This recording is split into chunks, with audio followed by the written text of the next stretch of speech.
Alors la vitesse d'un objet. Alors, si on ne se souvient plus de la vitesse d'un objet, on peut essayer de réfléchir. On a tous entendu parler de vitesse dans notre vie de tous les jours. Je prends un compteur de vitesse, dessus, le compteur de la vitesse, il y a une unité, c'est marqué km/h. Alors, qu'est-ce que ça signifie km/h? En fait, c'est l'unité de la vitesse. D'accord? Ça veut dire que là, voilà, mon véhicule est à 0 km/h, km par heure. Donc ça veut dire qu'une vitesse, sa formule, ça en calculera toujours comme ça. Donc vitesse égale, alors kilomètre c'est une unité de distance, l'heure c'est une unité de durée ou temps. Et le par, en fait, par correspond à une opération qui est la division. Donc pour calculer une vitesse, on fera toujours vitesse égale distance sur temps ou distance sur durée. Du coup, comment on appliquera ça? Alors ça, c'est la formule qu'il faudra absolument connaître, hein, vitesse égale distance sur temps. On a différents types d'unités. On a ce qu'on appelle les unités usuelles, c'est-à-dire les unités de tous les jours. Donc on a le kilomètre-heure. Donc si je veux avoir une vitesse en kilomètre-heure, il faut que la distance, je la mette en kilomètres et que le temps, je le mette en heures. Mais ça, c'est les unités usuelles. Il y a ce qu'on appelle les unités légales, c'est-à-dire que dans les formules, vous verrez ça surtout l'année prochaine en troisième, dans les formules, on vous demande de mettre des vitesses en mètres par seconde. Mètres par seconde. Du coup, pour avoir des mètres par seconde, bah, c'est pas plus compliqué qu'avant. Il suffit de mettre la distance en mètres et le temps en secondes. Donc ça, cette formule-là, elle est à savoir par cœur et à connaître par cœur. Donc elle est même utilisée des fois en technologie et en SVT, en plus de la physique. Alors, des fois, on vous demandera de trouver la distance. C'est-à-dire qu'on vous donne la vitesse, le temps, on vous demande de calculer la distance parcourue par l'objet. Alors, donc, ça donnera distance égale vitesse fois temps.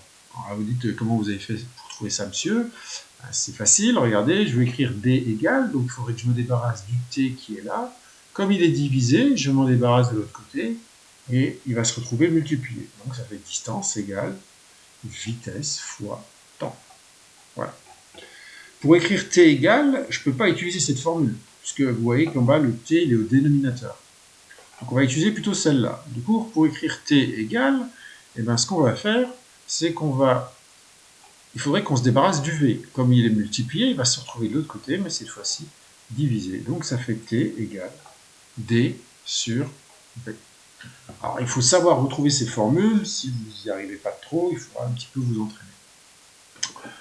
Un petit truc sympa et amusant, imaginez, vous êtes assis dans votre chambre, voilà, comme le garçon qui est sur la photo, en train de flemmarder, et puis on vous dit, voilà, ça ne vous dérange pas de rester ici sans bouger. Et là, du coup, l'ado, il dit, non, tel que tu me vois, je bouge beaucoup. Alors, qu'est-ce que vous en pensez? Alors, vous pourriez faire une pause dans la vidéo, essayer de réfléchir pourquoi, moi je vous dis que l'ado, il a pas tort. Voilà. Alors, pourquoi il n'a pas tort, l'ado? Bah, en fait, ce qui se passe, c'est que l'ado, il est sur la Terre. La Terre, qu'est-ce qu'elle fait? Elle tourne autour du Soleil en un an. Alors, on va supposer que la Terre tourne autour du Soleil sur un cercle parfait qui fait 150 millions de kilomètres de rayon. Donc en maths, vous avez vu qu'il y a une formule qui s'appelle le périmètre. Le périmètre, c'est quoi? C'est la longueur du trait violet.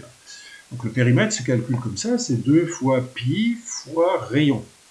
Donc 2 fois pi fois, pour nous, 150 millions de kilomètres. Donc ça veut dire que la Terre, en un an, va parcourir 942 millions de kilomètres. Qu'elle va faire en un an. Un an, vous êtes d'accord, c'est 365 jours. 365 jours, dans chaque journée, il y a 24 heures, donc en un an, ça fait 365 fois 24, ça fait 8760 heures.